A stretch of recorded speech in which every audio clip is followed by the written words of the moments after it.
आज के व्लॉग में मैं आप सबके साथ वाइट सॉस पास्ता की ऑथेंटिक रेसिपी शेयर करने जा रही हूँ। तो व्लॉग को आपने एंड तक लाजमी देखना है और ये रेसिपी लाजमी ट्राई करनी है।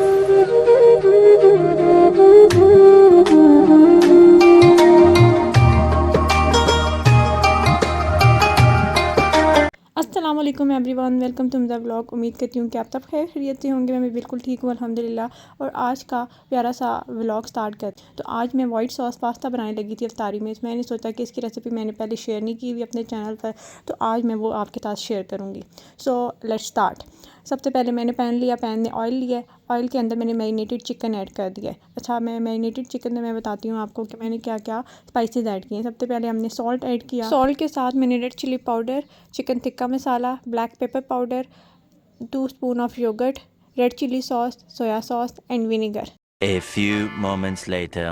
यही तमाम स्पाइसेस हैं जो मैंने मैरिनेट करने के लिए चिकन में ऐड किए हैं। उसके बाद आपके सामने अभी चिकन को कुक कर लिया है। चिकन को इतना कुक करना है कि ये थोड़ा सा जूसी रहे, बहुत ड्राई नहीं करना है इसे। अभी जूसी ही है। इसके अंदर अब मैं वेजीज़ ऐड करूँगी।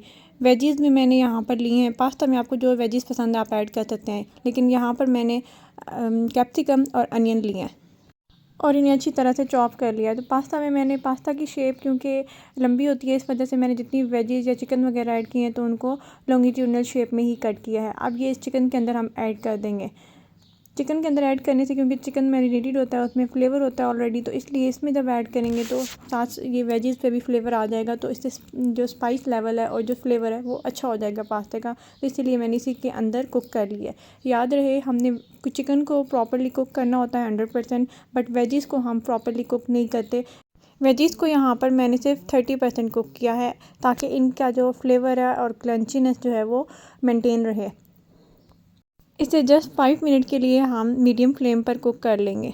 तो इसे कुक कर लेते हैं और इसके बाद फिर वाइट सॉस बनाने का प्रोसेस स्टार्ट करते हैं। ये देखिए जी, 5 मिनट हो गए और 5 मिनट के बाद अच्छा खासा कलर भी चेंज हो चुका है वेजीज़ का, और इनकी जो है वो क्रंचीनेस अभी तक मेंटेन है, लेकिन कुक हो चुकी हैं 30%। इससे ज़्यादा हम कुक नहीं करेंगे क्योंकि पास्ता के सॉस में जब डलेगा तब भी ये वेजीज़ कुक होंगी, तो इसलिए इनको आपने ओवर कुक नहीं करना। यहाँ पर इनको बस 30% कुक करेंगे और इसके बाद फ्लेम को ऑफ़ कर देंगे। Now it's time to make white sauce. ये सबसे ज़्यादा मेन चीज़ है इस वाइट सॉस पास्ता में। अगर ये आपकी मज़ेदार बन जाती है सो पूरी गेम ही आपकी पलट जाएगी। मतलब इससे पास्ते में टेस्ट डबल हो जाता है। अब देखिए जी वाइट सॉस कैसे बनाते हैं। सबसे पहले ऑयल ऐड करना है आपने। ऑयल यहाँ पर मैंने 3 स्पून ऐड किया है। अब इसके बाद आपने मैदा लेना है।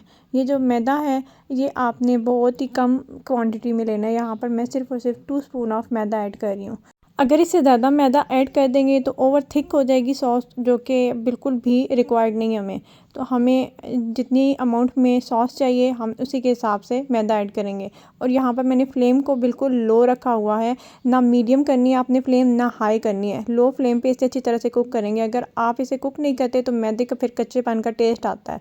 तो सॉस बनाने के लिए ये बहुत इंपॉर्टेंट स्टेप है। आपने इसे 2 से 3 मिनट तक यहाँ पर मिक्स करना है ताकि इसमें कोई क्रम्बल भी ना बने और ये अच्छी तरह से कुक भी हो जाए। और अगर आप फ्लेम ज़्यादा कर लेंगे तो सॉस का कलर येलो हो सकता है, दैट इज़ नॉट रिक्वायर्ड। तो इसलिए फ़्लेम लो रखनी है। अब इसके अंदर हम डालते हैं next ingredient, that is milk. Milk यहाँ पर मैं ऐड करूँगी 3 कप। मिल्क ऐड करते जाना है और फ़ौरन से इसे मिक्स कर देना आपने, ताकि इसमें क्रम्बल्स बिल्कुल भी ना बने। तो जैसे ही आपने मिल्क ऐड करना है इसे फ़ौरन से मिक्स करेंगे और ये अच्छी तरह से एक मेंटेन सी सॉस बन जाएगी। जल्दी जल्दी इसको मिक्स करेंगे और ताकि कोई भी क्रम्बल ना हो इसमें।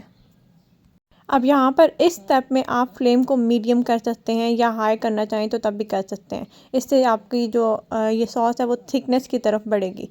अब मैंने यहाँ पर फ्लेम हाई की है, मीडियम टू हाई, और सॉस थिक होना स्टार्ट हो गया। अब इस सॉस में मैं स्पाइसेस ऐड कर दूँगी। यहाँ पे 1 स्पून ऑफ सॉल्ट मैंने ऐड किया है। सॉल्ट ऐड करने के बाद इसमें रेड चिली फ्लेक्स ऐड करूँगी। रेड चिली फ्लेक्स आप देख सकते हैं, हाफ़ टेबल स्पून ऐड की है। मेरे पास स्पून का साइज़ बड़ा है तो आप अपने टेस्ट के अकॉर्डिंग एडजस्ट कर लीजिएगा। अब इसके साथ मैं रेड चिली पाउडर ऐड कर रही हूँ। ये हाफ़ टी स्पून आप कह सकते हैं मैंने ऐड किया है। स्पाइसेस ज़्यादा हो जाती हैं इसलिए फिर मेंटेन रखने के लिए आपने थोड़ा ऐड करना है। यहाँ पर ब्लैक पेपर पाउडर ऐड कर रही हूँ, ये भी हाफ़ टी स्पून ऐड कर रही हूँ। बेसिक स्पाइसेस इसमें ऐड हो गई हैं। अब हमने इसे अच्छी तरह से मिक्स करना है। सो जस्ट इसे अच्छी तरह से मिक्स करेंगे और आप देख रहे हैं कि सॉस की कंसिस्टेंसी भी अच्छी खासी थिक होती जा रही है। अब फिर मैंने फ्लेम को थोड़ा सा लो टू मीडियम कर दिया है। ज़्यादा अब हाई नहीं रखना क्योंकि सॉस बहुत ज़्यादा थिक हो जाएगी। सॉस को अपने अच्छी तरह से कुक करना है ताकि इसमें जो है वो मैदा और वो सब कुछ कच्चा ना रहे। तो अब देखिए जी हमारी रिक्वायर्ड कंसिस्टेंसी सॉस की आ चुकी है। अब इसमें मैं लास्ट इंग्रेडिएंट ऐड करूँगी, that is oregano flakes. Oregano मैंने ऐड कर दिया, यहाँ पर हाफ़ टी स्पून आप ऐड कर सकते हैं और इससे जो है वो टेस्ट बहुत ही अच्छा हो जाएगा सॉस का। इससे सॉस में जो टेस्ट है वो इन्हांस हो जाता है ऑरिगेनो से। तो ये बस डालने के बाद आप इसे मिक्स करेंगे। अब ऑलमोस्ट हमारी सॉस जो है वो कुकड हो चुकी है। अब इसके अंदर जो मेन चीज़ें हैं वो हम ऐड करेंगे, दैट इज़ क्रीम। क्रीम यहाँ पर आप कोई भी ऐड कर सकते हैं। मैंने ये एक पैक लिया है और ये मैं आधे से ज़्यादा इसके अंदर ऐड कर दूँगी। इससे टेस्ट बहुत ही अच्छा हो जाएगा क्रीम की वजह से वाइट सॉस, और इसका जो कलर है वो वाइटिश हो जाएगा, वाइटिश की तरफ आएगा। तो ये मस्त इंग्रेडिएंट है, आपने इसे स्किप नहीं करना। अगर आप सिर्फ मैदे की और मिल्क की बनाते हैं सॉस तो वो मज़े की नहीं बनेगी। आपने क्रीम इसमें लाजमी डालनी है और क्रीम के साथ एक और इंग्रेडिएंट है वो भी मैं आपको बताऊंगी, इसके बाद हम ऐड करेंगे। अब इसी तरह से इसको मिक्स कर लें। क्रीम यहाँ पर मैंने हाफ़ पैक ऐड कर दिया। कोई भी नॉर्मल जो आप पैक लेते हैं उसका हाफ़ क्वांटिटी आपने ऐड कर देनी है, दैट्स इट। अब इसे अच्छी तरह से मिक्स करना है। अब देखिए जिसका कलर इन्हांस हो गया है और वाइटिश कलर में आ गया है। अब इसमें हमने लास्ट इंग्रेडिएंट ऐड करना है, दैट इज़ मेयोनीज़। मेयोनीज़ यहाँ पर आप 5 टीस्पून कह सकते हैं कि मैंने ऐड की है और इसकी कंसिस्टेंसी इन्हांस हो जाएगी। और अब इसे अच्छी तरह से मिक्स कर लेंगे। देखिए जब हमारी वाइट सॉस फाइनली बिल्कुल प्रिपेयर्ड हो चुकी है। मेयोनीज़ के बाद भी इसका फ्लेवर इन्हांस हो जाता है। तो ये दोनों चीज़ें मेयोनीज़ एंड क्रीम आपने इसमें लाजमी ऐड करनी है। उसके अलावा स्पाइसेस एडजस्ट हो चुके हैं और अब आपने अच्छी तरह से इसको देखिए जी सॉस की कंसिस्टेंसी चेक करें कितनी अच्छी सी हो गई है। अब इससे ज़्यादा आप इसको थिक नहीं करेंगे। अब हमारी सॉस बिल्कुल कुकड हो चुकी है और अब इसकी कंसिस्टेंसी मैं आपको चेक करवाती हूँ। ये देखिए जी, आपने ना ज़्यादा इसको थिक करना है और ना ज़्यादा थिन रखनी है। तो सॉस हमारी कुक हो चुकी है। अब जो मैंने चिकन और वेजीज़ रेडी की थी वो इस सॉस के अंदर हम ऐड कर देंगे। इस पॉइंट पर फ्लेम को बिल्कुल लो कर देना है ताकि बिल्कुल जो है वो आपकी ओवर कुक ना हो कोई भी सॉस या कुछ भी इस तरह, क्योंकि अब सॉस भी कुक हो चुकी है और आपकी जो वेजीज़ वगैरह हैं वो ऑलरेडी कुकड हैं। तो बिल्कुल फ्लेम लो करनी है ताकि अच्छी तरह से मिक्स हो जाएं और इसे मिक्स करना है।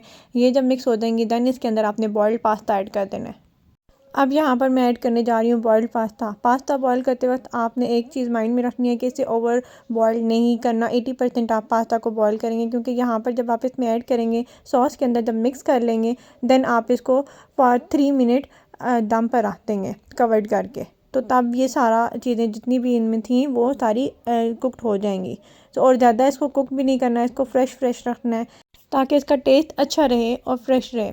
अब ये लास्ट स्टेप था। अच्छी तरह से ये मिक्स हो गया पास्ता। अब इसके अंदर अगर आप चाहें तो केचप ऐड कर सकते हैं अगर आपको पास्ता में पसंद है then, otherwise you can skip that part also.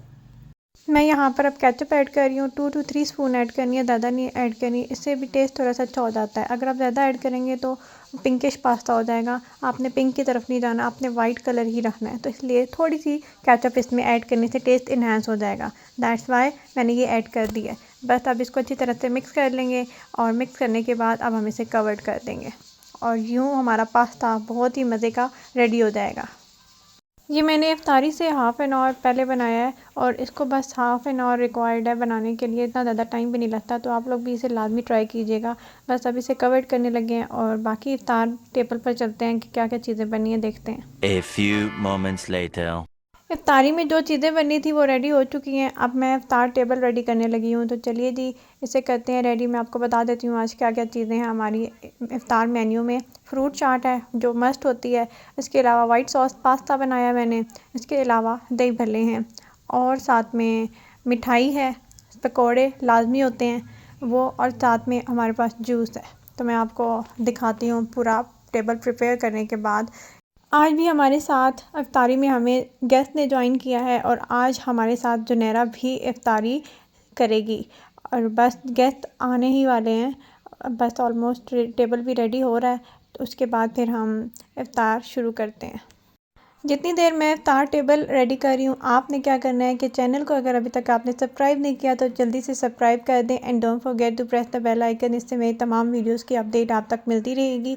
और साथ ही साथ वीडियो को लाइक भी कर दें। इस रमज़ान में 1000 सब्सक्राइबर मैंने कंप्लीट करने अपने। And don't forget to subscribe it. ज़्यादातर व्यूवर्स ऐसे हैं जो कि बगैर सब्सक्राइब किए वीडियोस देख रहे हैं, तो उनसे ये कहना चाहूँगी कि आप सभी चैनल को सब्सक्राइब कर दें। इफ्तार टेबल रेडी हो चुका है। अब वन बाय वन मैं आपको दिखा देती हूँ क्या क्या बना है। ये दही भल्ले हैं, साथ वाइट सॉस पास्ता, साथ है फ्रूट चाट, फ्रूट चाट के साथ ऑरेंजेस हैं। ये किस चीज़ का जूस है पापा? पीच। पीच एंड गावा अलग अलग? ये पीच का है, वो गावा का, ठीक है। और जूसेस के साथ ये देखिए जी, आज फिर हमारे घर में मिठाई आ गई है। इन शॉर्ट, मिठाई के बगैर हमारी इफ्तारी इस रमज़ान में इनकम्प्लीट है। पकोड़ों के बगैर पहले होती थी, लेकिन अब तो पकोड़े तो वो हैं ही हैं, लेकिन साथ मिठाई भी लाजमी आ जाती है। तो जी आज अलग किस्म की मिठाई आई है। और मिठाई के साथ साथ क्या है मैं आपको दिखाती हूँ, बॉयल्ड देसी एग भी हैं। क्योंकि आज क्या था, सबकी तबीयत बहुत ख़राब थी, किसी का गला ख़राब था, किसी को फ्लू था ड्यू टू सीज़न चेंज। तो इस वजह से फिर देसी अंडे बॉयल किए हैं ताकि सब ये अंडे खाएं और सबको एनर्जी मिले और थोड़ी सी तबीयत सबकी बेटर हो जाए। तो साथ ही हमारे पकौड़ों का प्लेटर भी आ चुका है और अब हमारा इफ्तार टेबल रेडी हो चुका है। अब रोज़ा खुलने में थोड़ी सी देर रह गई है और सब इफ्तारी के टेबल पर आ चुके हैं, अपनी अपनी प्लेट्स रेडी कर रहे हैं। बस थोड़ी सी जो है वो टाइम में सायरन की आवाज़ आ जाएगी और फिर रोज़ा इफ्तार कर लेंगे। तो देखिए जी, आज का जो इफ्तार टेबल है बहुत टाइम से रेडी हो गया। अब बस रोज़ा खुलने का इंतज़ार है। अच्छा, एक और चीज़ आपने नोट की होगी सब ने कि हमारे डाइनिंग टेबल पे रूह अफ़ज़ा की बॉटल लाजमी पड़ी हुई होती है, लेकिन आज तक हमारे डाइनिंग टेबल पे इफ्तारी में हमने रूह अफ़ज़ा का जूस नहीं बनाया। तो बस वो बॉटल ऐसे ही पड़ी रहती है, बस आ जाती है। ये हमारे घर में किसी को भी रूह अफ़ज़ा और इस तरह के जूस नहीं पसंद। हम फ्रेश जूस ही ज़्यादातर प्रेफर करते हैं। फ्रेश फ्रूट के जूस हों जिससे फ़ायदा भी होता है और जिससे आपको मतलब वो अच्छे भी होते हैं। अब सब अपनी अपनी प्लेट्स रेडी कर रहे हैं, वन बाय वन एक एक चीज़ अपनी प्लेट में ऐड करके फिर आगे फॉरवर्ड की जा रही है। और उसके साथ ही बस रोज़ा खुलने में अब क्योंकि टाइमिंग थोड़ी लेट होती जा रही है, दिन ब दिन दिन बड़े होते जा रहे हैं। और रोज़ा अब पहले हमारा 6 बजे खुल जाता था और अब जो है वो 6:15 बजे तक खुल रहा है। टाइमिंग लेट हो गई है। इसी तरह सहरी जो है वो जल्दी रोज़ा बंद हो जाता है। तो बस हमें सायरन की आवाज़ आ चुकी है और अब बस हम रोज़ा इफ्तार करते हैं। चलिए जी, अब हम रोज़ा इफ्तार करने लगे हैं। रोज़ा इफ्तार करने के साथ साथ सबसे पहले मैं तो अपना, मेरे साथ बिल्कुल इन्होंने प्लेटर रख दिया पकौड़ों का, जो कि आजकल मैं अवॉइड कर रही हूँ। पकौड़े मैंने आजकल बिल्कुल नहीं खाने, क्योंकि जो पहले दिनों में खाई है उससे स्टमक बर्निंग स्टार्ट हो गई और मुझे ऑयली चीज़ें वैसे ही बहुत जो सूट नहीं करती। सो इस वजह से आज से पकौड़े मेरे बंद हो गए। मैं अब अवॉइड करूँगी इसे। मैंने सबसे पहले दही भल्ले की प्लेट ली। दही भल्ले भी मैंने बनाए थे और बहुत मज़े के थे, टेस्ट इनका बहुत अच्छा था। दही भल्ले के साथ फिर उसके बाद पास्ता था, वो भी मैंने बनाया था। बाकी चीज़ें जो हैं वो बाकी सब ने बनाई थी। सो तारीफ़ सब ने बहुत की थी। जूस बहुत यम्मी थे।